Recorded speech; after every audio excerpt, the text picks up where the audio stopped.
Hello, everybody. Welcome back to another election prediction. This time I'm going to go over the 2024 Republican primary because I haven't done it in a while, and a lot of candidates have dropped out now since the last video I did of this.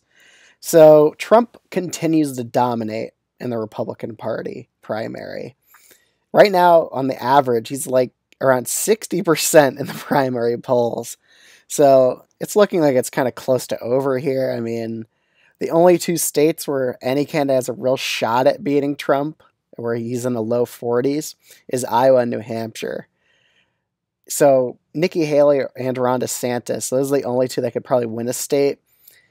They need to win either Iowa and New Hampshire to even have a shot here. And honestly, yeah, it's looking extremely bad for both of them. So they're in for quite the fight, I would say, currently. I mean, they need to coalesce around one candidate who just isn't Trump. So I think DeSantis or Haley, both of them need to get out of the race for the other one to do well against Trump. And that's probably not going to happen for the first two states. And that'll probably be leading to their defeat. So let's start off with Iowa first. So currently in the Iowa caucus, Trump has a pretty decent lead, but DeSantis, he's in a strong second place. He did get the Iowa governor's endorsement, but again, it doesn't really seem like it's enough to make a difference here just due to Trump's dominating lead here. So starting with Asa, he's just going to get like 2% of the vote. Again, he's just wasting all this time to campaign here, and he's probably only going to finish off with one delegate out of the whole thing. Chris Christie, I see him getting around 7% or so in the state of Iowa, while Vivek, I see him getting around 5%, I would say. Now it comes down to the rest of these candidates. So Donald Trump, I think he'll probably finish with around 42%. I think Trump will underperform just a little bit in the caucus. He wouldn't get 45. DeSantis, I do think he'll get around second place, probably with like either 22 or like 25% of the vote. I'm going to put it, I think it's around 22. And Nikki Haley, I could see just getting around 17 or 20%. And we just have one more delegate remaining here. Yeah, I would give her up to 20. So this is kind of how I see the Iowa caucus going. Trump gets first, DeSantis second, Nikki Haley third. It's a proportional state, so they keep all those delegates. The state of New Hampshire, it's also a proportional state, and Nikki Haley's pulling in a decent second place lead. Chris Christie's in third, and DeSantis is in fourth, and Vivek's around fifth. Asa will drop out at this point. He'll probably endorse Nikki Haley, I suppose. But again, Donald Trump, he'll get around like 45% of the vote in New Hampshire. They're all just splitting the vote here. Nikki Haley, probably around 22%. Chris Christie, probably around 13%. DeSantis, I think he'll get around 13% as well. And this last delegate here, I don't see Vivek doing the best in New Hampshire, but I think he'd do a little bit better than just 4%. So, whose delegate do I take away in this scenario? Trump, because again, he's only in like the low 40s or so. So there, I balanced it out. So Christie gets third, DeSantis fourth, Vivek fifth. Honestly, at this point, Vivek might drop out and just endorse Donald Trump already. I could see Chris Christie dropping out and endorsing Nikki Haley. So let's say it's a 3-candidate race now. And let me just check the schedule again. Okay, so they're going to hold their own in-party caucus in Nevada because they don't want to do a primary in that state. And the Virgin Islands is also doing a caucus here on a selection basis. But again, selection basis is just a smaller, pretty much a smaller caucus in those territories. So starting off with Nevada, Trump has just a huge lead in the Nevada primary. DeSantis pretty much gave up on this state in favor of Iowa, New Hampshire, and South Carolina. And I just see Trump kind of running away with it in this state. I think he'll finish off with like a pretty large lead. Probably about 57% of the vote, I would say. Probably one of his best early states, just because Trump actually does fairly well with Latino voters in the Republican primary. Nikki Haley, with the added momentum of Christie endorsing her, I think she'll get around second place or so. But DeSantis wouldn't be that far behind her. So 23 and 19%, that's kind of where I see it finishing. Then the state of South Carolina is up next. And again, I think DeSantis will probably stay in. I think Trump would probably get like 46 or 48% of the vote. I'll put about 48. Nikki Haley probably gets around 30%, and DeSantis gets about 22% of the vote. Again, Trump is just winning because they're just splitting the votes, and even with a one-on-one race, I still think Trump would get a majority of the vote here. And, South Carolina is different. They do winner take all by district, so whoever gets over 50% in each district. So again, I think DeSantis will get a little bit of delegates because there's going to be some areas where Trump doesn't get over 50% of the vote. Kind of same with Nikki Haley. I think she'll win some districts. So I'll put it down to her by about 20, DeSantis to about 6%. And Trump would probably get the rest of the delegates because, again, I think he'll finish a lot. I think he'll finish in a lot of a 50% of each districts here. Or just adjust that margin a little bit there. So there's a few ways this can go. Nikki Haley could drop out. She lost her home state. She doesn't have an avenue anymore. DeSantis could drop out. He finishes in third in Nevada. South Carolina finishes fourth in New Hampshire. What I think is most likely is I could see Nikki Haley staying in the race and continuing to try to win.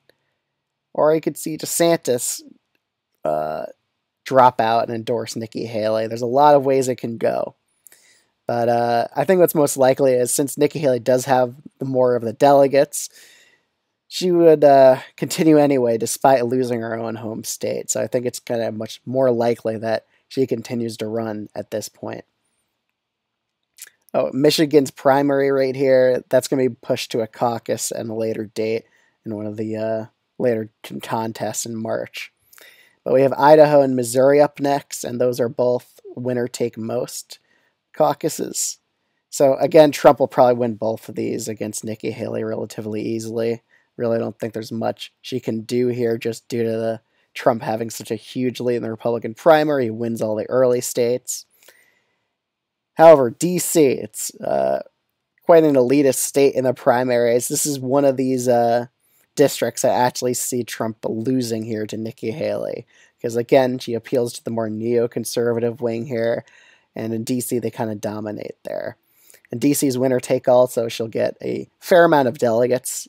At least she gets one win out of this. And then we have North Dakota up next.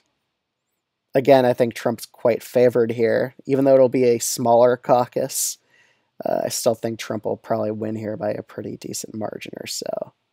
Let me just check the rules of it again. Delegate selection. So, again, let me just adjust it a little bit. I think she'll get a tiny bit more delegates here. I think she'll do relatively decently in North Dakota. Not enough to win the state, however. Then we go to Super Tuesday, and depending on how well she does here, this may make or break it for her in terms of dropping out. So most of these states are just winner take most states, so 2/3 of the vote will go to you. If you win the state, Trump would probably win Vermont, honestly, against Nikki Haley. I don't see her doing the best up there. Same with Massachusetts. Massachusetts Republican Party is actually quite Trumpy, I would say. I mean, the Republican governor here in Massachusetts, the past one, in the primary polls, he would have lost that primary to the Republican candidate because he didn't really back Trump enough in previous elections. So, again, I think Trump would do extremely well in the state of Massachusetts. He might even get like 70% of the vote, honestly, according to some polls I've seen. In Maine, I think he would get most of the delegates there as well. Same with Alabama, 2/3 or so. Same with Tennessee, 2/3 or so.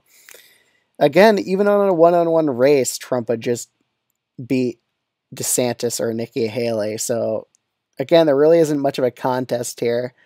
I don't really think there's much they can do at this point. I just think Trump just continues to keep gaining momentum, hitting 60% in some of these polls. Texas is also winner take most. It's a fairly large delegate haul in this state. California is also winner take most. They used to be winner take all, but they changed the rules. Trump would get most of the delegates here. And then the remaining states. Let's just take a look what we have left here. Alaska, I'm pretty sure that's proportional. This is probably Nikki Haley's other best bet at winning a state. I still don't think she would win it, though. I think Trump would have quite the lead here, but she'll do quite decent here. In the state of Utah, this is the one state where I actually think she could win against Donald Trump. And actually, in a one-on-one race, as long as DeSantis drops out, which I assume he would because Nikki Haley's done better than him, Trump doesn't have the biggest lead here. It's only in like the 30s in some polls.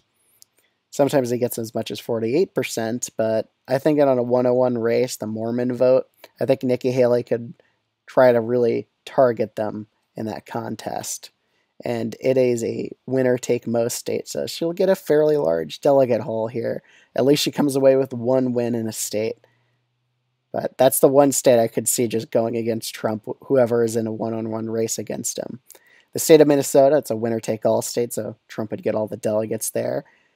Even in Colorado, I just kind of doubt that Nikki Haley could win at this point. It'll be probably one of the closer states, but it is a winner-take-most state. Let's see what states are remaining. I'm pretty sure it's just Virginia and North Carolina. Just making sure. Oh, American Samoa as well. But again, I think just Trump would get most of the delegates here. So, like 6-3 or something. I could see a split like that. Oh yeah, the Virgin Islands. How can I forget about that? Trump would probably get most of the delegates here as well. But Virginia and North Carolina, both proportional states. I could see Nikki Haley doing relatively well here, like getting into the low 40s in each of these states. Not enough to win them. Trump would definitely probably run away with it here. But again, I think that covers pretty much all the primary states on Super Tuesday. And you could just look at the map. At this point, she would drop out of the race. I mean, you come away with only 2 wins so far when Trump's just wiping the board with you at this point. I really don't think there's much of a chance for her to really win at that point. So pretty much the rest of these states, with Nikki Haley dropping out, I could see some states just scrapping their primary, just giving the rest of their delegates to Donald Trump. So it pretty much doesn't matter what order the primary calendar is, because, again, I don't really see the last remaining non-Trump candidate winning any other state except for like DC and Utah. Maybe they could win Colorado. Maybe they could win Virginia. But even if, that's still not enough delegates. Trump just has a pretty big lead here, 400 delegate lead. So again, most of the candidates would probably just drop out and Trump would just win the rest of these states. So I'm just going to fill in the rest of these states as the Trump blue. Trump would probably get around 95% of the delegates, but I'm not going to go state by state, just do the percentages. Most of them will just probably go to Trump anyway. So let me just finish off here. And the map is done. So Trump gets about 2,000 delegates or so. Nikki Haley gets a respectable delegate haul of nearly 400 or so delegates. DeSantis gets 3rd place or so. I mean, it could alternate. If DeSantis decides to stay in after South Carolina and Nikki Haley drops out, then I could see DeSantis winning Utah and D.C. But other than that, it really doesn't matter. Trump would probably win the rest of the 49 states here. At this point, Trump's probably going to be the Republican nominee no matter what. I really don't think enough will change unless one candidate wins in Iowa and New Hampshire against him. But that's a big, big if. And I just kind of don't see that window forming. So other than that, if you aren't subscribed to the channel already, highly recommend doing so. And yeah, thanks so much for watching. I'll see you all in the next video. Bye.